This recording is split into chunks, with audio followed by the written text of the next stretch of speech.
Walter, encantado de recibirlo en el programa Retos Siglo XXI. Complicados retos tenemos, con toda la situación que estamos viviendo de Ucrania, Rusia, la pandemia, una paralización de los puertos en China, en Shanghái, el más grande, después de un problema de los contenedores, la pandemia que todavía no deja de estar afectando. Ya la movilidad en Costa Rica pues ha mejorado muchísimo. Tuvimos un año importante en el 2021 de recuperación económica, pero sí es una recuperación que es como fue alentadora porque fue un porcentaje muy alto, crecimiento un 7%. Pero este año ya la situación es otra, ¿verdad? Va a haber que recoger circulante, ¿verdad? Porque hay una inflación muy alta. Una inflación importada, básicamente, ¿verdad? Y eso va a afectar a toda la economía, ¿verdad? Hay un problema de disponibilidad de divisas, ¿verdad? Flujo de caja, hay obligaciones fuertes, ¿verdad? Bueno, pero usted sé que quiere hablar, yo nada más lo pongo ahí para que usted comience a... Usted ha sido banquero muchos años y trabaja con una empresa muy importante de construcción.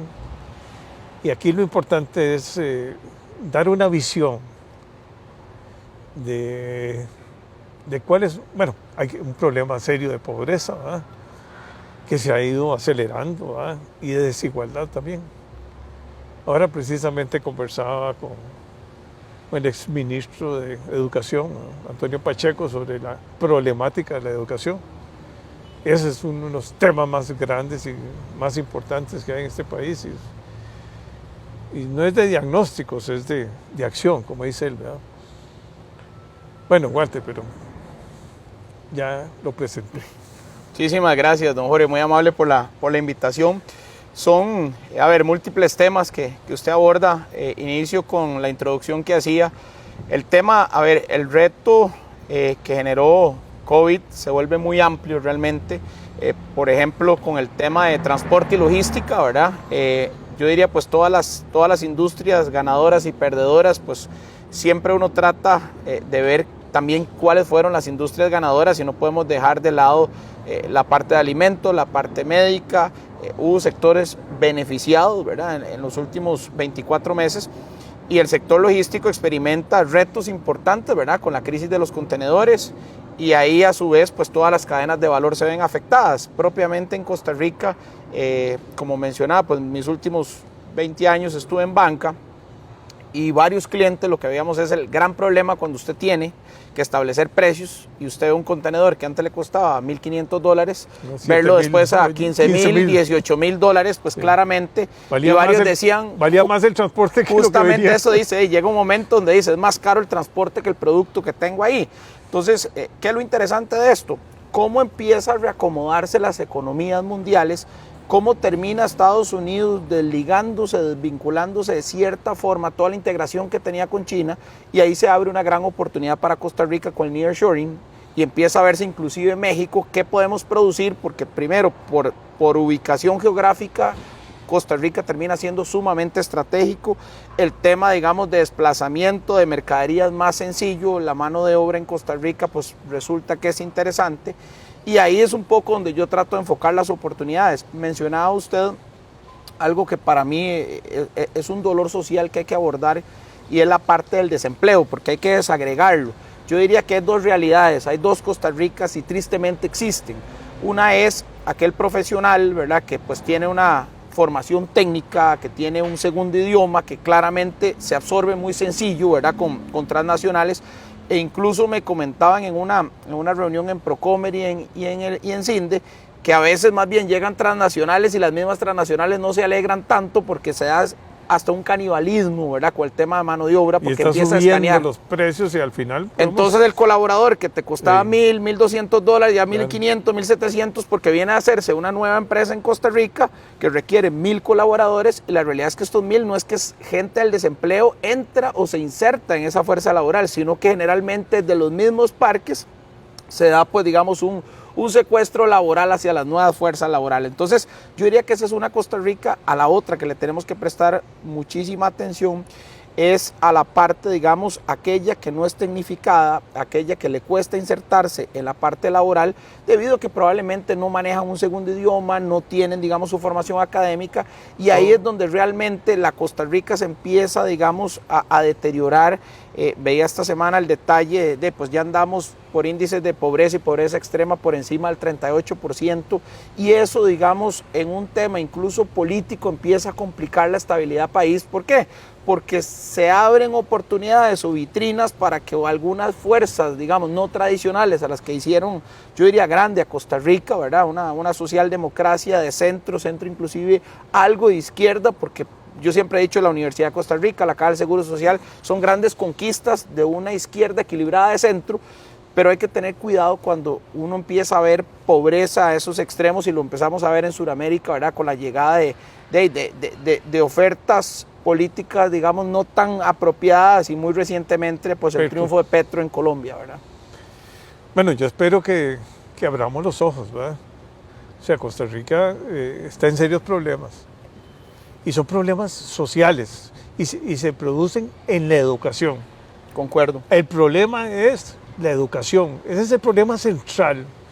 Hay otros problemas, lógicamente, los puertos, los aeropuertos, la infraestructura, no sé, hay la burocracia, los problemas de la tramitología, hay cientos de problemas, pero el problema más serio es la educación, porque la educación es la que hace las diferencias de clases y hace que un muchacho sepa 1, 2, 3 idiomas, o sabe matemáticas, sabe física, sabe redactar, sabe un montón de cosas, y tiene muchas oportunidades. Y otro que por sus mismos problemas sociales, digamos, no tiene computadora, no tiene conectividad, no tiene una familia que lo apoye, y eso, y viven y tienen que ir a escuelas públicas que no están dando la categoría de enseñanza que requiere. Ve qué importante ahí, don Jorge, y le voy a poner un ejemplo. Este fin de semana estuve en Guanacaste, allá en La Cruz, y yo le decía a mi esposa, me sentía muy contento y orgulloso de Costa Rica cuando veo una sede de la UNED en La Cruz de Guanacaste. Entonces ahí es donde uno dice realmente hasta dónde llega la universidad. Yo diría que la democratización de la educación es lo que pone a Costa Rica probablemente en un tier mucho más alto que el resto de Latinoamérica. O sea, hace más de 60 años tomamos una ruta diferente al resto de países, y hoy estamos recogiendo muchos de esos frutos. Pero el tema es que la cosecha se acaba, y yo creo que ese es el punto que usted menciona. Yo siempre he creído que las universidades cumplen un papel trascendental en Costa Rica, pero el modelo está un poco agotado.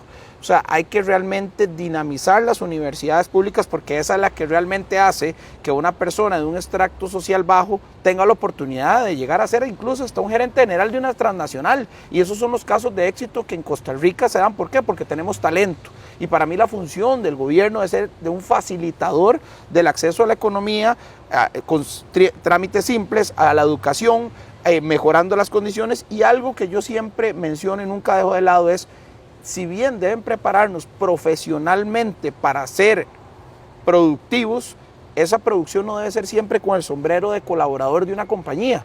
¿Por qué nos cuesta tanto formar empresarios en Costa Rica? Si usted lo ve, nosotros estamos como creados, ensamblados. Yo estudié también en la universidad hace algunos años, y era como decir, cuando usted llega a hacer este puesto, ¿por qué nunca me dijeron estos son los requisitos para que sea empresario? ¿Por qué nunca me insertaron la semilla de desarrollo? Porque aquí ser empresario es muy complicado. Porque aquí los trámites y la forma en que está estructurada la burocracia es para no facilitar.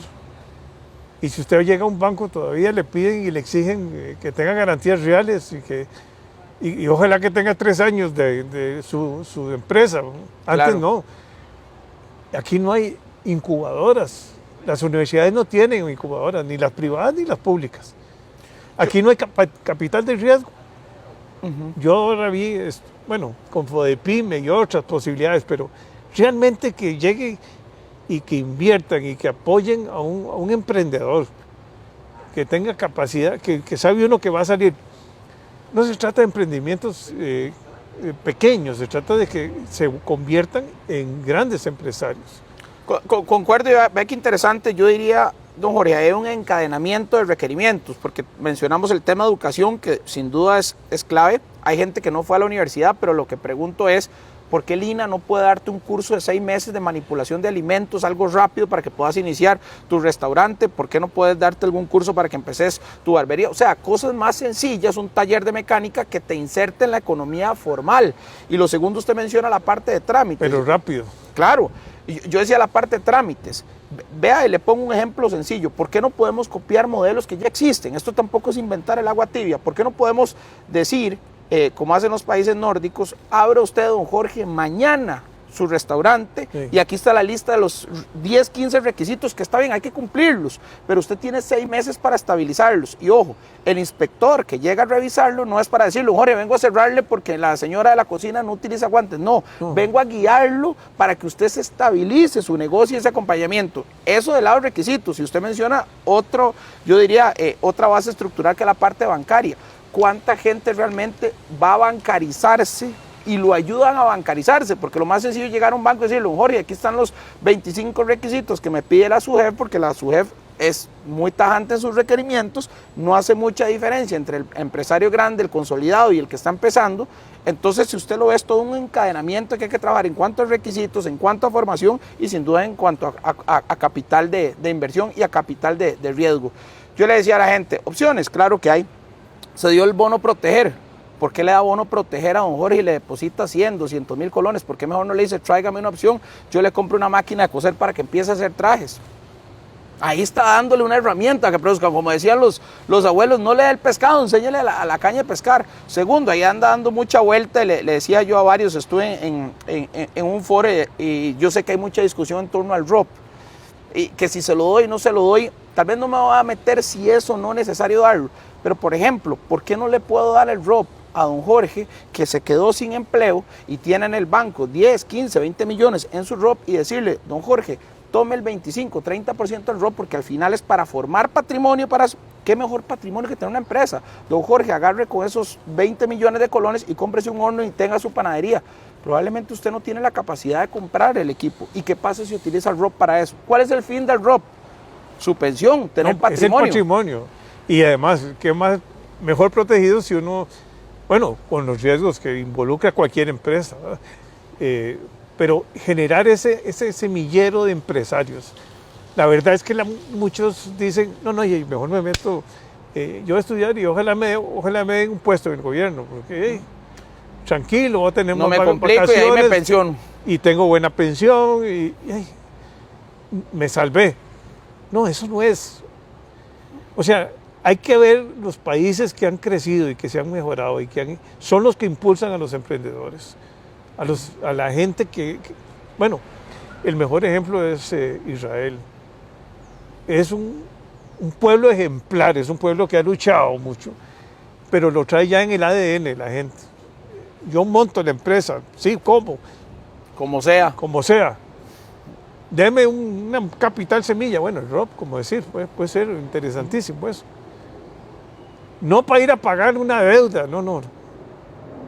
Es para con un plan de inversión. Con un plan de inversión. Decir, vea, yo tengo 30 millones en el ROP. Y ese es capital. ¿Por qué no me analizan? Vea, tengo tengo esta posibilidad de un local, deben para un horno, el banco me pide hasta una prima y no la puedo dar. Y un apalancamiento. Y ahí tengo capital semilla sano, porque no tengo al banco cobrándome al siguiente mes la primera cuota. No, entran 10 millones de capital fresco para yo poder montar mi pizzería, mi restaurante, mi salón de belleza, o sea, lo que usted quiera, donde usted se sienta cómodo y donde además el INAH te puede apoyar en la parte técnica, en la parte de trámites lo pueden acompañar y decirle, don Jorge, este es el requisito siguiente para que usted estabilice su negocio. Y esa estabilización es requisitos, documentos, fondeo bancario y además capital financiero, ¿verdad?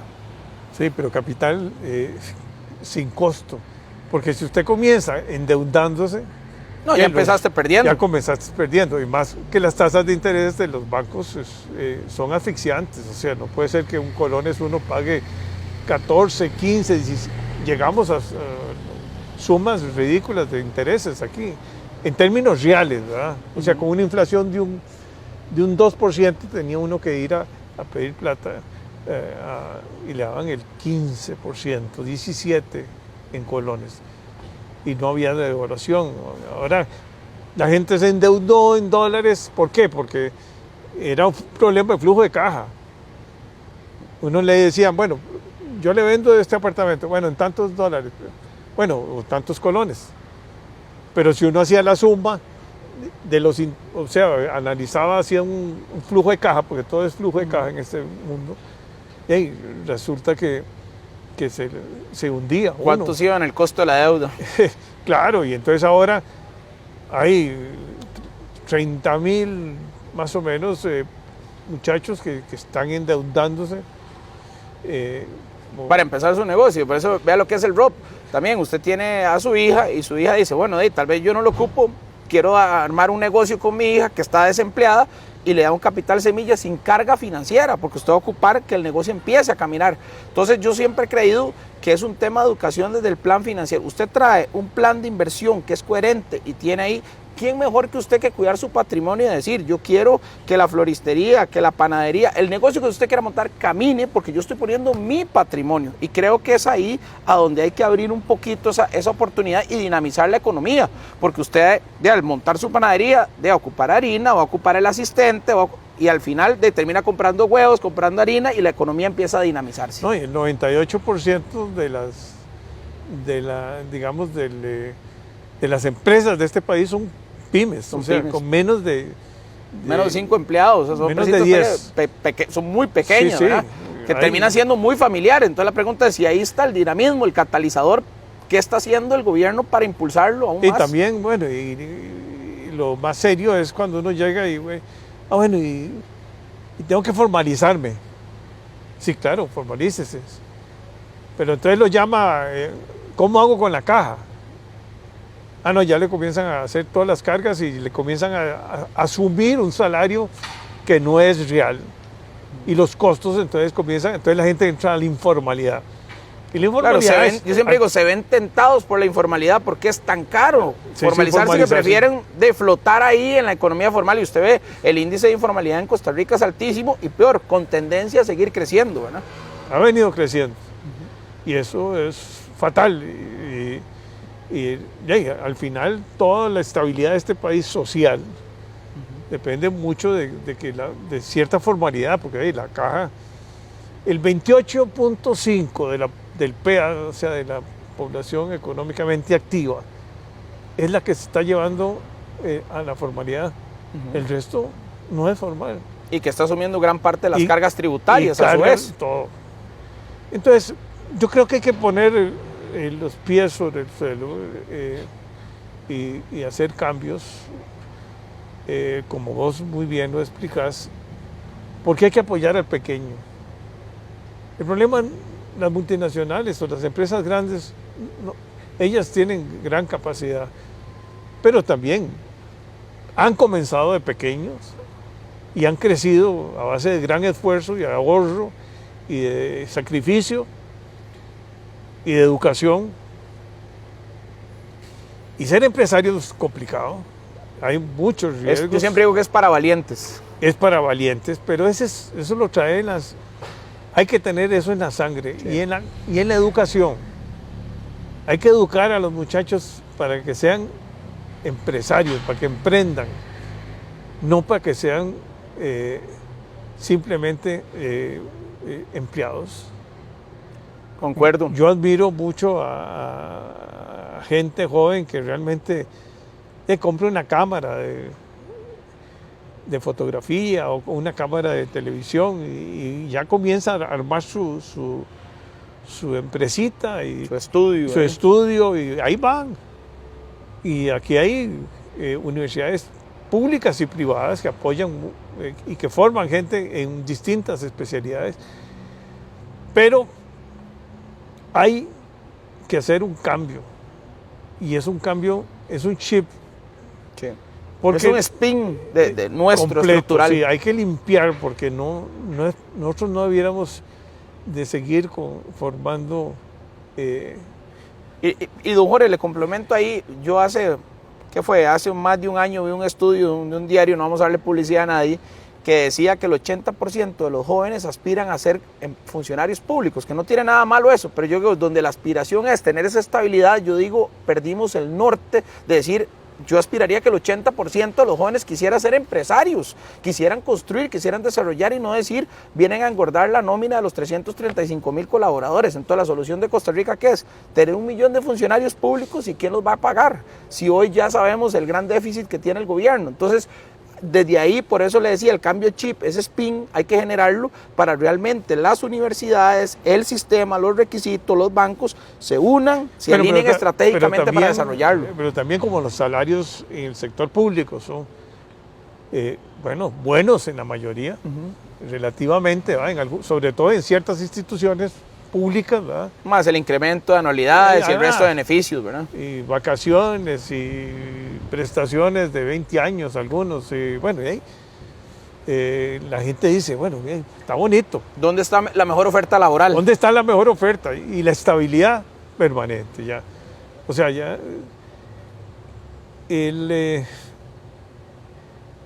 una persona que trabaja conmigo en el ministerio, su hijo estudió. Y yo le preguntaba, yo lo quería mucho, y me decía, le digo yo, ¿qué va a hacer tu hijo? Si es un profesional, me dice, voy a ver si le consigo una plaza en servicio civil ahí para que trabaje en esto, en algún ministerio, alguna cosa. Y yo, ¿pero por qué? Me dice, porque ahí tienen las seguridades y va a ganar al final porque las anualidades los van llevando a salarios. Se van acumulando. Y van acumulando y tienen vacaciones, no 12 días, como nos dan a nosotros, tienen 30 días. Las prestaciones no son 8 años, sino que son 10, 12 años. Hasta 20 años tuvieron algunos en las universidades públicas, ¿no? Bueno, esto hay que cambiarlo. Es complicado. Yo sé que este no es un discurso político. Es más fácil decirle a la gente, sigan en esta fiesta que se tienen, ¿verdad? Porque hay una fiesta. El problema es hasta cuándo se puede financiar esa fiesta, ¿verdad? No, la fiesta nos está costando pobreza, porque la gente, téngalo por seguro que... El sistema empobrece y el dato de pobreza y pobreza extrema está, y ese es el resultado. Ese es el resultado. Y ahí tenemos que lograr que mejorar la educación, que haya bilingües, que hagan matemáticas, que haya gente capaz, que haya gente que luche y que apoye a los que, en solidaridad, a los que menos tienen, porque realmente es muy fácil decir, bueno, no, aumentemos los impuestos de la renta personal. Esa es la solución. No, esa no es la solución. El empresario tiene muchas cargas. Es un valiente, en este país es un valiente. Ahora vive problemas de congoja también. Si el mercado se le cayó, si hay disponibilidad de crédito, ¿no? Hay cuentas por cobrar, cuentas por pagar. En fin, para ser empresario hay que tener sangre. Y bueno, yo creo que tenemos que cambiar el chip. Correcto. Pero el chip tiene que comenzar en los políticos, en los maestros, en los colegios, en las universidades. Pero ¿qué va a enseñar un profesor de las universidades de ser empresarios si nunca han sido empresarios, ¿no? Concuerdo, en una pizarra hablar de cómo ser empresario y él es nada más ha sido catedrático, digamos, que difícil. Yo le decía a don Jorge, pues realmente soy de los que creo que Costa Rica está viviendo de la renta de lo que sembró hace 60 años y esto no tiene nada malo, más bien todo lo bueno. Yo me siento muy orgulloso de lo que se hizo después de la fundación de la Segunda República, pero no podemos seguir viviendo de eso. La pregunta es, ¿qué estamos cosechando hoy para cambiar la Costa Rica a los próximos 50 años? Yo creo que esa es la gran tarea de los políticos, porque todos viven en qué voy a hacer yo para verme bien en los próximos meses y después le dejo el problema al siguiente presidente. Yo creo que hace 60 años varios valientes políticos hicieron un cambio estructural al país y hoy vivimos de eso. Entonces yo siempre la pregunta que lanzo y el reto que dejo sobre la mesa es ¿qué estamos haciendo hoy para cambiar y formar la Costa Rica los próximos 50 años? Y que la juventud, ¿dónde está el compromiso de la juventud? ¿Dónde está el compromiso de los muchachos que pueden ir a las escuelas, de los graduados de las universidades, ir a apoyar a la educación? ¿Qué les cuesta agarrar, ir a dar, ¿cómo se llama? Comprometerse con la escuela del barrio. ¿Qué le cuesta comprometerse en esas asociaciones de desarrollo? Y no, no, mi preocupación es ir a un concierto. El voluntariado no solo debe quedarse en ir a limpiar un río, que es fabuloso, también puede ser donar horas profesionales para incentivar a los muchachos a desarrollarse. ¿Cuál es el compromiso real? Es que uno dice, bueno, a unas horitas ahí, no, esto es un compromiso. Yo pongo siempre el ejemplo de mi abuelita, una francesa. Ella montó un ropero, así era, para darle a los muchachos que tenían grandes necesidades. Y fue admirable. Y otra tía abuela mía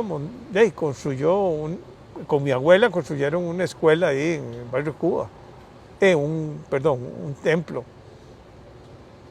Y se comprometieron a traer, ¿cómo se llama? De los suministros, me imagino, y todo.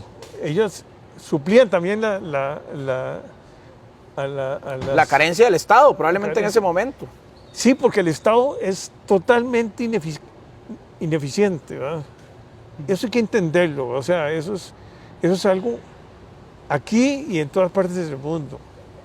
Pero en otras partes tiene uno que crear esa vocación de solidaridad, pero eso desde chiquitico, ¿verdad? Sí, claro. Que no se trata de tener esa abundancia y todo el mundo guardando plata y teniendo, tal vez, comprando carros que no le gustan a la gente verlos en la calle ya, que ya son demasiado opulentos. Entonces, y el peligro que tenemos también de la infiltración del narcotráfico y que, bueno, y esa ostentación y la violencia y las drogas. O sea, estamos en un mundo muy convulso y Costa Rica tiene que reflexionar. Así es, don Jorge. Bueno, encantado. Un placer, muchísimas gracias por la invitación y quedo a sus órdenes. Muchas gracias.